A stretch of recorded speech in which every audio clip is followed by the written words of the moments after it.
Hello everyone, welcome back to Ansarkari. So the topic for today is going to be the theory of the firm under perfect competition. So this is a type of market structure. So we are going to start with this. So firm के सामने बहुत सारे questions होते हैं. जो main question है जिनका answer उनको चाहिए होता है, दैट इज कि डिसाइड करना कितनी आउटपुट या कितना क्वांटिटी ऑफ आउटपुट वो प्रोड्यूस करने वाले हैं, क्योंकि उनका मेन गोल होता है, मेन ऑब्जेक्टिव होता है प्रॉफिट मैक्सिमाइजेशन. तो अकॉर्डिंगली उनको कितना प्रोड्यूस करना चाहिए सो दैट उनका प्रॉफिट मैक्सिमाइज हो सके. कुछ डिफाइनिंग फीचर्स जिनके थ्रू हमें पता चले कि हम कौन से टाइप ऑफ मार्केट स्ट्रक्चर की बात कर रहे हैं, तो वो आपको क्लैरिटी होना इम्पोर्टेंट है. ये this is applicable to all the different types of market structure. So perfect competitive market के क्या डिस्टिंक्टिव फीचर्स हैं कि वो इस मार्केट स्ट्रक्चर को डिफाइन करते हैं. सबसे पहला है कि there exist large number of buyers and sellers. Focus होना चाहिए, large number of buyers and sellers exist करने चाहिए मार्केट में. Then each firm it produces and it sells homogeneous product. मतलब सेम प्रोडक्ट्स वो प्रोड्यूस एंड सेल करते हैं, product में कोई डिफरेंशिएशन एग्जिस्ट नहीं करता है. Third condition is that market में जो एंट्री है फर्म्स की, या अगर वो एग्जिट करना चाहते हैं तो दैट इज फ्री. उस पर कोई रिस्ट्रिक्शंस या कोई बैरियर्स एग्जिस्ट नहीं करते हैं. एंड फोर्थली जो इंफॉर्मेशन एग्जिस्ट करती है मार्केट में, दैट इज परफेक्ट. मतलब जितने भी स्टेक होल्डर्स हैं, जितने भी प्लेयर्स हैं मार्केट में, they know about the information, they are very well aware. तो information is perfect. Now we talk about further क्या और definitions होते हैं, how the perfect competitive market functions. तो each individual जो buyer या sellers की अगर हम बात करें जो market में exist करते हैं, हम हर individual की बात करें individual level पे, तो वो इतने small है compared to the size of the market कि उनका impact, चाहे आप price पे बात करो कि उनकी जो डिमांड रहेगी, प्राइस पे इम्पैक्ट करेंगे बायर्स, एंड जो सेलर्स होंगे उनका इम्पैक्ट होना चाहिए ऑन दी प्रोडक्शन या टोटल आउटपुट पे. तो इंडिविजुअल बायर या इंडिविजुअल सेलर की अगर हम बात करेंगे तो वो इतना छोटा इम्पैक्ट करते हैं कि that is almost negligible as far as their impact on price and deciding the total output is concerned. तो कोई भी इंडिविजुअल बायर या सेलर इन्फ्लुएंस नहीं करता है, बिकॉज मार्केट साइज बहुत बड़ा है. एक और डिस्टिंक्टिव एंड सबसे इंपॉर्टेंट फीचर है द प्राइस टेकिंग बिहेवियर. जो फर्म्स हैं जितनी भी, बहुत सारी सी इंडस्ट्री और फर्म में डिफरेंस पता होना सबसे पहले इंपॉर्टेंट है. Industry and firms.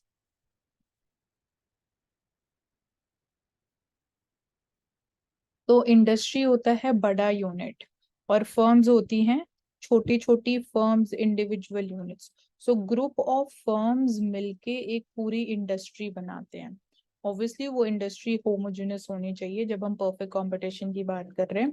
तो like you can take the example of textile industry. Now textile industry के अंडर बहुत सारी textile producing manufacturing firms exist करती हैं.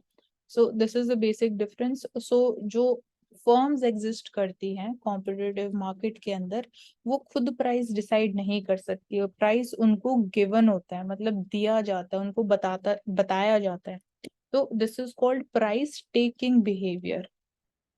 और जो प्राइस दिया जाता है, देन उनके पास कंप्लीट फ्रीडम होती है, वो कितना भी आउटपुट प्रोड्यूस एंड सेल कर सकते हैं उसी प्राइस पे. तो प्राइस को खुद डिसाइड नहीं करेंगी. जो फर्म्स होती हैं, जो फर्म्स एग्जिस्ट करती हैं, प्रोडक्शन एक्टिविटी में इन्वॉल्व हैं, उनको प्राइस दिया जाता है. From the view point of buyer अगर हम बात करें कि प्राइस टेकिंग बिहेवियर का क्या मतलब है या क्या इम्प्लीकेशन होता है फॉर द बायर. यहाँ पे हमने प्रोड्यूसर की बात करी, जो प्रोड्यूसिंग फर्म्स हैं. इंडिविजुअल बायर के लिए प्राइस टेकिंग बिहेवियर का मतलब क्या है? तो एक जो इंडिविजुअल बायर है would obviously like to buy the good at the lowest possible price. तो उनका मतलब, अगेन, बायर कोशिश करता है कि सबसे सस्ता प्रोडक्ट वो, मतलब सबसे सस्ते प्राइस पे उन्हें प्रोडक्ट मिल जाए, तो ताकि उनको ज्यादा पे ना करना पड़े. प्रोड्यूसर कोशिश करता है कि मैक्सिमम प्राइस पे वो सेल करे ताकि उनका प्रॉफिट मैक्सिमाइज हो सके. सो दिस इज the implication. अब हम revenue की बात करेंगे in the context of the perfect competitive market. तो यहाँ firms के हम obviously firms के total revenue की बात करेंगे. Simple formula to calculate the total revenue is price of single unit of a good जो produce किया जा रहा है of the output, उसको multiply करते हैं with the total quantity that is being produced या that is being sold in the market. तो उससे आपको मिल जाता है total revenue of a particular firm. तो टोटल रेवेन्यू चेंज होता है जैसे जैसे क्वांटिटी सोल्ड चेंज होती है. सपोज अगर क्वांटिटी सोल्ड इंक्रीज होती हुई जा रही है तो ऑब्वियसली आपका टोटल रेवेन्यू भी अकॉर्डिंगली प्रोपोर्शनेटली इंक्रीज होता हुआ जाएगा. So that's how we draw the total revenue curve graphically. X axis पे we have plotted the output and Y पे we have plotted revenue. तो आप देख सकते हो कि it is originating from the origin, क्योंकि अगर आप zero output sell कर रहे हो तो आपका revenue total revenue zero आएगा. And it is sloping upwards in a proportionate and constant manner. तो जैसे जैसे we are seeing कि output ज्यादा sell किया जा रहा है टोटल रेवेन्यू भी इंक्रीज होता हुआ जा रहा है. All right.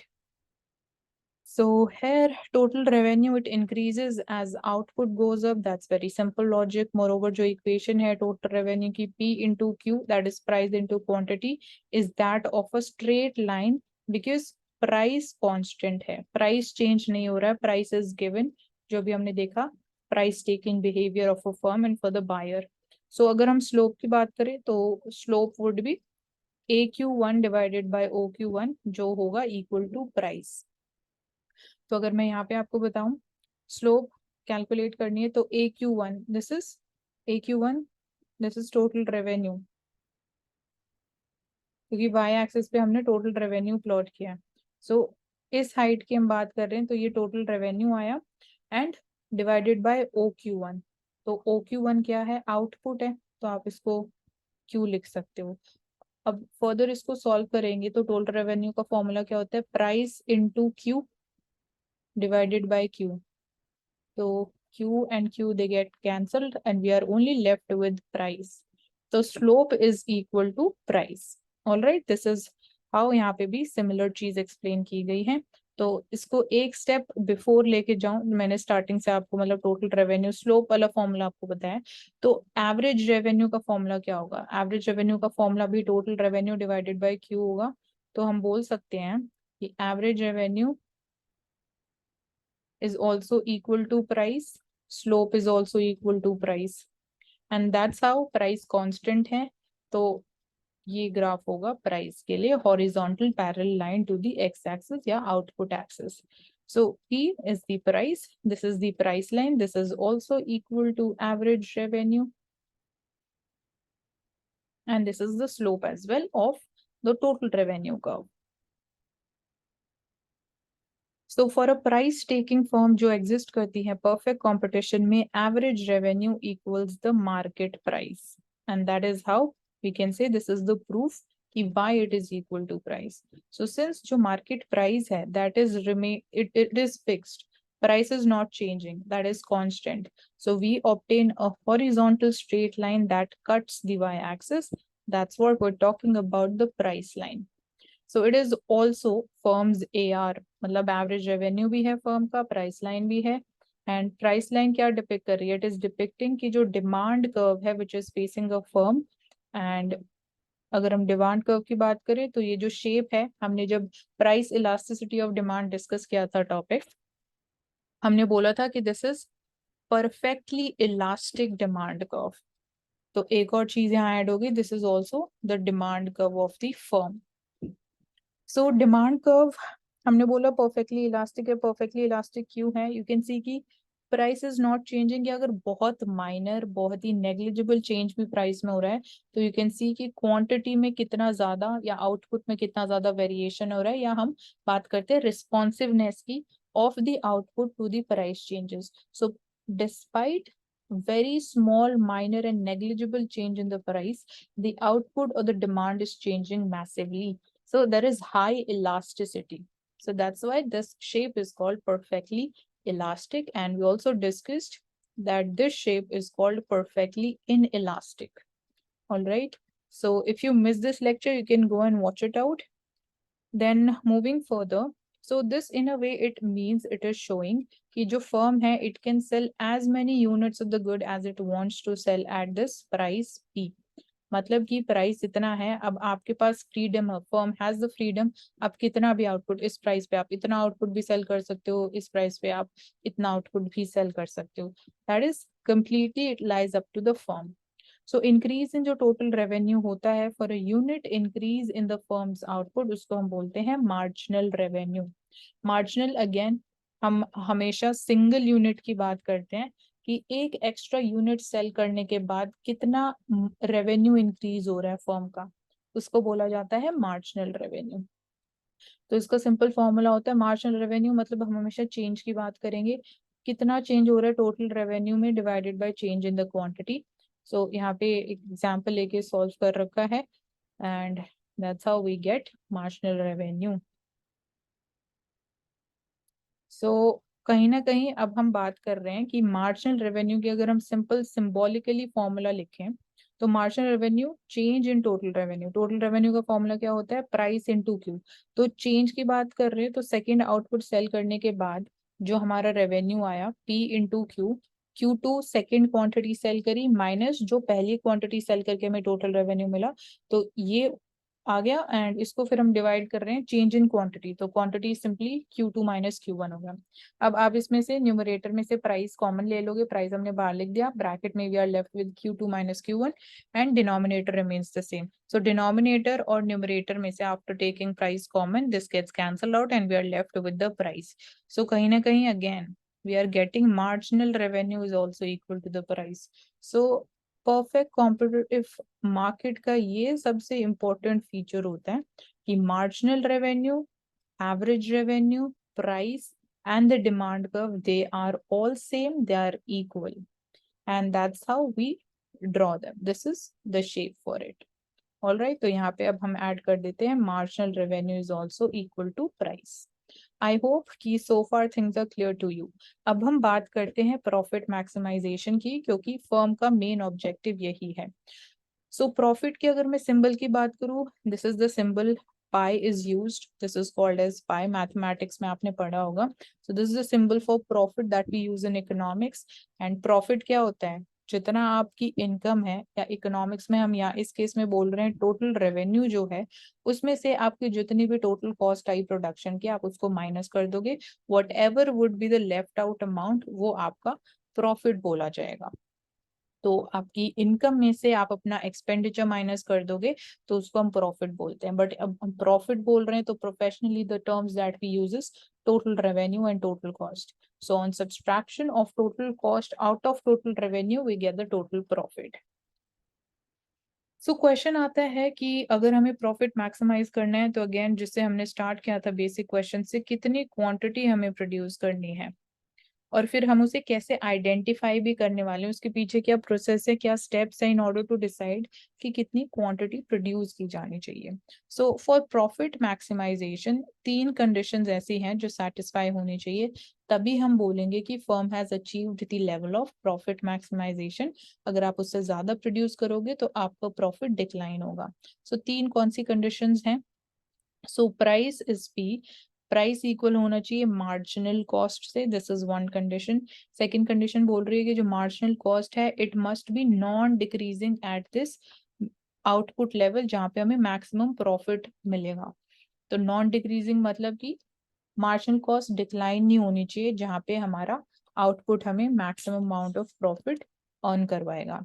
Third condition for profit maximization for a perfectly competitive firm is that for the firm to continue to produce, यहाँ पे अब हम शॉर्ट रन और लॉन्ग रन की बात करेंगे. तो शॉर्ट रन में जो प्राइस है, जिस प्राइस पे फर्म यूज को सेल कर रही है, that needs to be greater than your average variable cost, and long run में price needs to be greater than your average cost. तो बेसिकली सिंस हम बोल रहे हैं कि अगर आपको ऑब्वियसली प्राइस ज्यादा होगा, प्राइस के थ्रू हम डिटरमाइन कर रहे हैं आपको total revenue, and average cost obviously अगर आपका टोटल रेवेन्यू एवरेज कॉस्ट से ज्यादा रहेगा तभी आप प्रॉफिट अर्न कर पाओगे. तो यहाँ पे हम बात कर रहे हैं प्रॉफिट मैक्सिमाइज कौन से लेवल पे होगा. तो मैक्सिमाइजेशन ऑफ प्रॉफिट के लिए ये 3 कंडीशंस है for a perfectly competitive firm. So अब कंडीशन 1 की हम थोड़ा और इलेबोरेट करके उसको अच्छे से समझेंगे कि क्या वो कंडीशन बोलना चाह रही है, उसके प्रूफ की बात करेंगे। सो दोनों total revenue and total cost increase होंगी जैसे जैसे आउटपुट इंक्रीज होता हुआ जाएगा।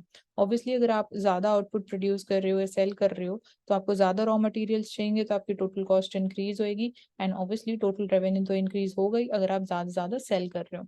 So change in total revenue per unit increase in the output that is called marginal revenue, ये हम ऑलरेडी देख चुके हैं। सो जब तक marginal revenue it is greater than your marginal cost, profits increase होते हुए जाएंगे। सो आई होप कि ये क्लियर है। मतलब कि जब तक हमारा मार्जिनल रेवेन्यू ज्यादा है हमारी मार्जिनल कॉस्ट से, तो we are in a profitable situation and profits भी ग्रेजुअली इंक्रीज होता हुआ जाएगा। सो प्रॉफिट मैक्सिमाइजेशन के लिए जो हमारे पास कंडीशन पूरी निकल के आई, दैट इज मार्जिनल रेवेन्यू और मार्जिनल कॉस्ट इक्वल होने चाहिए। जब ये दोनों इक्वल हो जाते हैं, so we are fulfilling one of the conditions for maximising our profits. All right.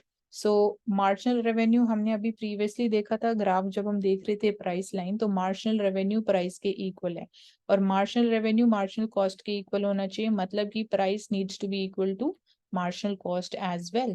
So this is the condition, first condition I should say, to maximize the profits by a perfectly competitive firm. Coming to the second condition में basically question is why is it the case कि जो marginal cost curve है उसकी जो slope है वो downward sloping नहीं हो सकती at the maximization of profit level of output। तो इसको समझते हैं। पहले तो हमें शेप पता होनी चाहिए कि marginal cost curve how does it actually looks. ये हमारी प्राइस लाइन है, horizontal parallel line, and this is the U shaped marginal cost curve of a perfectly competitive firm. Here we have plotted the output, here we have price and the marginal cost. All right, so हम बोल रहे हैं कि profit maximise जहां हमें मिलेगा maximisation जिस particular level of output पे, वहां पे जो मार्जिनल कॉस्ट कर्व है it needs to be non decreasing, मतलब कि वो डिक्लाइनिंग वाले फेज में नहीं होना चाहिए। तो अगर डिक्लाइनिंग वाले फेज में we are seeing price is equal to marginal cost जो पहली कंडीशन थी, तो उस लेवल पे हमारा जो प्रॉफिट है वो मैक्सिमाइज नहीं होगा। अब इसको समझते हैं क्यों नहीं होगा। तो पहले तो हमें दो पॉइंट्स दिख रहे हैं, पॉइंट नंबर ए और बी, जहाँ पे हमें दिख रहा है कि जो प्राइस है और जो मार्जिनल कॉस्ट है दोनों इक्वल है। तो पहली कंडीशन तो यहाँ पे हमें दो पॉइंट्स पे मिल रही है। अब हमें ये चूज करना है कि इस लेवल ऑफ आउटपुट पे कि इस लेवल ऑफ आउटपुट पे हमारा प्रॉफिट मैक्सिमाइज हो रहा है। तो इसके पीछे का अब हम रीजन समझेंगे। सो वी सी कि दो क्वांटिटी है, मतलब क्वांटिटीज यहाँ पे अगर हम ले Q4 और Q1, ये दो पॉइंट्स की हम बात कर रहे हैं। तो market price it is equal to the marginal cost, ये पहली कंडीशन हमारी सेटिस्फाई हो गया। अब दूसरी बोल रहा है marginal cost needs to be non decreasing, तो Q1 can not be the profit maximising output level. Why is the question. So ये बोल रहे हैं कि this point is not the profit maximisation output level. Why अब आपको समझना है, सिंस मार्जिनल कॉस्ट अगर हम और ज्यादा सपोज यहाँ पे हम प्रोड्यूस कर रहे हैं, so this obviously this जो भी quant suppose this is Q dash, so Q dash it is greater than Q1, this is clear। तो यहाँ पे हम देख रहे हैं कि जो हमारा प्राइस है that is greater than the marginal cost, मतलब कि अगर हम ए पॉइंट से थोड़ा और ज्यादा प्रोड्यूस करेंगे तो हमारा प्रॉफिट और इंक्रीज होगा, क्योंकि आगे और प्रोड्यूस करने के बाद, बिकॉज आप बोल सकते हो इंक्रीजिंग रिटर्न्स टू स्केल, या जो मतलब हायर अमाउंट ऑफ हम प्रोड्यूस करते हैं जब आउटपुट, तो जो हमारी कॉस्ट है वो डिक्लाइन होती हुई चली जाती है, मार्जिनल कॉस्ट डिक्लाइन होती हुई चली जाती है। तो सिंस मार्जिनल कॉस्ट डिक्लाइन हो रही है बट प्राइस सेम है, तो कहीं ना कहीं हमारा टोटल रेवेन्यू उतना ही रहेगा, बट जो हमारा कॉस्ट टोटल कॉस्ट है वो कम आएगी। तो इसीलिए कॉस्ट कम हो रही है, तो मतलब हमारा profit is increasing if we produce more beyond this point number A. तो इसलिए दिस इज द रीजन कि पॉइंट नंबर ए तो प्रॉफिट मैक्सिमाइज नहीं करेगा, क्योंकि इसके बियॉन्ड प्रोड्यूस करने से हमारा प्रॉफिट और मैक्सिमाइज हो रहा है। तो इसलिए point B is the level of output जहाँ पे हमारा प्रॉफिट मैक्सिमाइजेशन और firm is going to achieve. तो दिस इज द थिंग कि जो मार्जिनल कॉस्ट कर्व है it needs to cut the price line from below in order to get this profit maximization level of output. Coming to condition number 3. So we need to notice कि जो third condition है उसके दो part है, मैं आपको बता चुकी हूँ, short run and long run. तो उसको अब हम दो केसेस के फॉर्म में अंडरस्टैंड करेंगे। सो ये लास्ट लेक्चर में हमने देखा था जो शेप है इन डिफरेंट कर्व्स की, इनके पीछे का रीजन क्या है. So you can just visit that lecture and get your doubts and concepts cleared regarding these reason behind the shapes of these curves. So अभी हम समझ रहे हैं third condition. So third condition में शॉर्ट रन वाली जो condition है वो ये बोल रही है जो प्राइस है वो ग्रेटर होना चाहिए to the average variable cost in the short run. So this is the short run, all the three short run curves, and ये हमारे पास horizontal parallel price line आ गई. यहाँ पे हमने P लिखा है, this is the price level. This is the average variable cost. This is short run marginal cost curve, and this is short run average cost curve. तो short run में जो हमारी fixed cost है वो तो fixed रहती है, उसको हम लेते ही नहीं क्योंकि वो कहीं ना कहीं impact नहीं कर रही है. जो variable cost है वो change हो रही है, तो हमें मतलब हमारे लिए शॉर्ट रन में वो ज्यादा इंपॉर्टेंट है. So that's why in the graphical representation also we have not depicted the short run fixed cost. So इस केस में इफ वी सी जो आउटपुट लेवल है Q1, so this is the Q1 level of output. यहाँ पे point number B से हमें मिलता है कि कॉस्ट कितनी आएगी. सो इसको हम एक्सटेंड कर देंगे वाई एक्सिस पे. सिंस ये जो कर्व है point B it lies on the average variable cost, तो इसके थ्रू हमें कॉस्ट मिलेगी. एंड जो short run marginal cost curve है जहाँ पे ये इंटरसेक्ट कर रहा है प्राइस लाइन को, तो वहां पे हमें मिलेगा प्राइस क्या है. ऑलराइट, तो 2 पॉइंट्स हमें मिल गए हैं प्राइस के लिए और टोटल कॉस्ट कैलकुलेट करने के लिए. क्योंकि कहीं ना कहीं जो हमारी टोटल कॉस्ट आएगी शॉर्ट रन में दो कंपोनेंट्स के फॉर्म में हम देखते हैं उसको डिवाइड करके फिक्स्ड कॉस्ट और वेरिएबल कॉस्ट. तो वेरिएबल कॉस्ट से हमें जो वेरिएबल मतलब एवरेज वेरिएबल कॉस्ट से हमें टोटल वेरिएबल कॉस्ट मिल जाएगी और फिक्स्ड कॉस्ट हमारे पास ऑलरेडी फिक्स्ड है ही, तो उसको एडअप करके हमें टोटल कॉस्ट मिलने वाली है. तो यहाँ पे हम कंपेयर करने वाले हैं कि वी आर बेसिकली सपोजिंग कि सपोज Q1 लेवल है जहाँ पे हमारा प्रॉफिट मैक्सिमाइजेशन नहीं हो रहा है. अब नहीं हो रहा है, क्यों नहीं हो रहा है वो हम समझेंगे. तो सबसे पहले Q1 लेवल का जो आउटपुट है वहाँ पे मार्केट प्राइस लोअर है than the average variable cost. Lower आप देख सकते हो क्लियरली, जो पॉइंट नंबर P है या जो कर्व P है वो कम्प्लीटली बिलो है to the average variable cost. तो प्राइस हमारा लोअर है to the average variable cost. And अगर हमें अब टोटल रेवेन्यू कैलकुलेट करना है Q1 लेवल ऑफ आउटपुट पे, तो टोटल रेवेन्यू का formula price into quantity. Price हमारा ओपी है, OP this is the height. So यहाँ पे हम मल्टीप्लाई कर देंगे ओपी को with the total quantity that is OQ1 is the quantity. So we are getting this particular rectangle. This is this OPAQ1. So this is the rectangle that we are getting. And इसका area हम calculate करेंगे इस वाले rectangle का area, तो we will get total revenue. I hope आपको clear है कि हम कौन से रेक्टेंगल की बात कर रहे हैं. तो टोटल रेवेन्यू हमें मिल गया. अब हम टोटल वेरिएबल कॉस्ट निकालेंगे. तो टोटल वेरिएबल कॉस्ट के लिए अगेन हमें रेक्टेंगल आइडेंटिफाई करने के कौन से रेक्टेंगल का हम एरिया फाइंड आउट करेंगे. तो हमें सिंस पॉइंट मिल चुका है पॉइंट नंबर बी, इस हम आउटपुट लेवल की बात कर रहे हैं Q1 level of output. This is the point on the average variable cost curve. So we will going to calculate the area of this particular rectangle. So इससे हमें मिल जाएगी टोटल वेरिएबल कॉस्ट और फिक्स्ड कॉस्ट भी हम add करेंगे. So you can see यहाँ पे हमें ये पूरा टोटल कॉस्ट बता रहा है. और हमें ऑब्वियसली सिंस हमें फर्म का टोटल प्रॉफिट कैलकुलेट करना है तो टोटल रेवेन्यू में से टोटल कॉस्ट हम सबट्रैक्ट कर देंगे. सो अगर हम देखें कि suppose zero level of output की हम बात करें, तो जीरो लेवल पे सिंस जो वेरिएबल कॉस्ट आएगी वो जीरो आएगी क्योंकि हम कुछ प्रोड्यूस ही नहीं कर रहे, कोई इनपुट्स ही नहीं जा रहे हैं.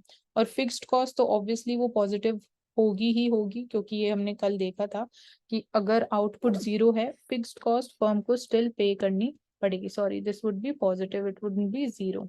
ठीक है, तो टोटल कॉस्ट क्या आएगी हमारी फिक्स्ड कॉस्ट आएगी क्योंकि variable cost would be zero. So at the zero level of output जो फर्म का प्रॉफिट आएगा जीरो लेवल ऑफ आउटपुट मतलब बिना कुछ प्रोड्यूस किए, वो आएगा minus total fixed cost. Minus क्योंकि वो प्रॉफिट नहीं है, फर्म लॉस इनकर कर रही है to the amount equivalent to the total fixed cost. All right, I hope यहाँ तक चीजें क्लियर हैं. कोई डाउट है you can comment them. So moving further we see कि जो फर्म का प्रॉफिट है Q1 लेवल पे that is area EBAP minus the total fixed cost. अब इसको देखते हैं हमने क्यों लिखा. सिंस हमने माइनस किया था इस रेक्टेंगल का एरिया फ्रॉम दिस रेक्टेंगल, ये जो छोटे वाला रेक्टेंगल है, तो हमारे पास कौन सा रेक्टेंगल का एरिया बचा, हमारे पास ये वाला रेक्टेंगल बच गया माइनस करने के बाद। तो अब हम प्रॉफिट कर रहे हैं, तो ये एरिया माइनस जो हमारे पास फिक्स्ड कॉस्ट है उसको माइनस करेंगे तो ये हमारा प्रॉफिट आएगा। अब पता नहीं this is going to be profit या लॉस। वैसे ये लॉस होगा बिकॉज जो हमारी कॉस्ट है वो ज्यादा है कंपेयर टू द रेवेन्यू, क्योंकि रेवेन्यू का जो रेक्टेंगल का एरिया है that is smaller than this बड़ा वाला rectangle. So this is strictly less than what it obtains by not producing at all. तो यहाँ हम बेसिकली कंपेयर ये कर रहे हैं कि जीरो लेवल ऑफ आउटपुट पे जो लॉस था दैट वाज माइनस टीएफसी, और अगर हम कुछ फॉर्म प्रोड्यूस कर रही है Q1 लेवल ऑफ आउटपुट पे, तो जो उसका बेसिकली रेवेन्यू आ रहा है, या फिर हम बोलेंगे कि जो फर्म को मिलता है after producing and selling Q1 output level, वो जीरो लेवल से भी कम है। तो जीरो लेवल से भी अगर कुछ ना प्रोड्यूस करने के बाद भी आपको घाटा और ज्यादा हो रहा है, तो आप क्या चूज करोगे, आप प्रोड्यूस करना नहीं प्रेफर करोगे, तो the firm is going to decide कि it will exit from the market because it is incurring loss. अब आते हैं part 2 of third condition. Third condition हम देख रहे थे, दो पार्ट्स थे, short run and long run. Short run हम देख चुके हैं, लॉन्ग रन की अब हम बात करेंगे। तो लॉन्ग रन में भी ये बोल रहा है कि price needs to be greater than the average cost. अब लॉन्ग रन और शॉर्ट रन में डिस्टिंक्शन की जब हमने बात करी तो हमने बोला था कि जो लॉन्ग रन की हम बात कर रहे हैं तो उसमें एवरीथिंग इज वेरिएबल, तो लॉन्ग रन में कोई फिक्स कॉस्ट नहीं होती, तो इसलिए हम यहाँ पे सिंपली एवरेज कॉस्ट लिख रहे हैं। तो टोटल एवरेज कॉस्ट की हम बात कर रहे हैं। सो ये दो कर्व हो गए, long run marginal cost curve and long run average cost curve, that's how we draw them. ये हमारी प्राइस लाइन है which is again below the average cost curve. तो यहाँ पे again a point this is giving us the price, and ये Q1 quantity की हम बात कर रहे हैं, तो इसको और एक्सटेंड कर देंगे तो this is going to give us the average cost. तो सिमिलरली यहाँ पे भी हम दो रेक्टेंगल्स का एरिया कैलकुलेट करेंगे कि बड़ा वाला रेक्टेंगल ये हमें टोटल एवरेज कॉस्ट दे रहा है, और ये वाला रेक्टेंगल का एरिया हमें टोटल रेवेन्यू देगा। तो अगेन हमारे पास ये वाला एरिया बेसिकली हमारे पास बच जाएगा। तो ये हमें शो कर रहा है कि फर्म लॉस इनकर कर रही है क्योंकि टोटल कॉस्ट ज्यादा है compare to the total revenue. See total revenue का जो फॉर्मूला माइनस टोटल कॉस्ट, ये हमें दे रहा है प्रॉफिट्स। मैंने बोला ये लॉस इनकर करेगी फर्म क्योंकि जो टोटल कॉस्ट है वो ज्यादा है टू टोटल रेवेन्यू, तो नेगेटिव में आएगी वैल्यू, नेगेटिव मतलब लॉस हो रहा है। सो आउटपुट लेवल Q1 पे मार्केट प्राइस P है, वो लोअर है एवरेज कॉस्ट से, तो इसलिए ये दो एरिया जो मैंने आपको एक्सप्लेन किया, इनका एरिया हम सबट्रैक्ट करेंगे और हमें एंड में again firm is incurring a loss, so firm decides to shut down. अब हम बात करेंगे कि ये तीन कंडीशंस तो हमने समझ ली जो यहाँ पे दे रखी हैं, अगर फर्म को मैक्सिमम प्रॉफिट अर्न करना है तो ये तीनों कंडीशन सेटिस्फाई होनी इंपॉर्टेंट है। तो कंडीशंस ये हैं, फिर फाइनल ऐसी कौन सी मतलब सिनेरियो होता है या कंडीशन की मैं बात करूं जब फर्म मैक्सिमम प्रॉफिट अर्न करेगी, तो वो भी हम ग्राफिकली समझेंगे। तो यहाँ पे अभी तक जितने हमने तीनों कंडीशंस में ग्राफ समझे उसमें हर एक केस में जो प्राइस लाइन थी that was below the average cost curve. So profit maximize करना है तो सबसे पहले आपको ये इस चीज पे ध्यान देना इंपॉर्टेंट है कि जो प्राइस लाइन है वो हमेशा हायर लेवल पे होनी चाहिए compare to the average cost curve. You can see यहाँ पे this is the price line, horizontal parallel line to X axis, this is above this short run average cost curve. ठीक है, तो यहाँ पे हम बात कर रहे हैं Q0 level of output level की। This is again for the short run. तो यहाँ पे एवरेज कॉस्ट कर्व हमें ये इस पॉइंट को हम एक्सटेंड करेंगे, पॉइंट नंबर ई मिलेगा वाई एक्सिस पे। तो इस पूरे रेक्टेंगल का हम एरिया कैलकुलेट करेंगे, हमें मिलेगी टोटल कॉस्ट क्योंकि ये point short run average cost curve पे है। और हम जब इस रेक्टेंगल का एरिया कैलकुलेट करेंगे, this is the bigger one, इससे हमें टोटल रेवेन्यू मिलेगा। तो क्लियरली आप लोगों को दिख रहा होगा कि टोटल रेवेन्यू ज्यादा है देन द टोटल कॉस्ट। तो ये एरिया जो बच गया सबट्रैक्ट करने के बाद total revenue minus total cost, तो ये है अमाउंट ऑफ प्रॉफिट जो फर्म अर्न करेगी। अब हम बात कर रहे हैं मैक्सिमाइजेशन ऑफ प्रॉफिट लेवल की। तो मैक्सिमम तभी होगा जब short run marginal cost curve cut करेगा प्राइस लाइन को। सो इस आउटपुट लेवल पे जो ये Q0 है, यहाँ पे हमें मैक्सिमम प्रॉफिट अर्न करने को मिलेगा। I hope कि things are clear so far and this is the explanation जो अभी मैंने आप लोगों को explain किया है. You can just go through this highlighted portion. So यहाँ तक ही हम रखते हैं इस लेक्चर में. So हमने 3 conditions देखी प्रॉफिट मैक्सिमाइजेशन की. फिर प्रॉफिट मैक्सिमाइजेशन की कंडीशन को हमने ग्राफिकली भी प्लॉट किया, लॉजिक समझा. एंड उससे पहले हमने देखा था कि प्रॉफिट मैक्सिमाइजेशन के लिए क्या कंडीशंस हैं. और अगेन परफेक्टली कॉम्पिटिटिव फर्म की हम बात कर रहे हैं, मार्केट की बात कर रहे हैं, तो उस मार्केट के क्या इंपॉर्टेंट फीचर्स हैं. So these are the important features. So ये आपको ऑन टिप्स होने चाहिए. So I hope कि all the topics, different dimensions and the logics, they are clear to you. You can get back to us. If you have any kind of doubt, you can either email or leave your doubts in the comment section. And do subscribe to Ansar Kari and also hit the like button for this video. Thank you so much for joining us. And in the next lecture, we'll be talking about the supply curve of a firm that is operating under perfect competitive market. So that's all. Thank you so much.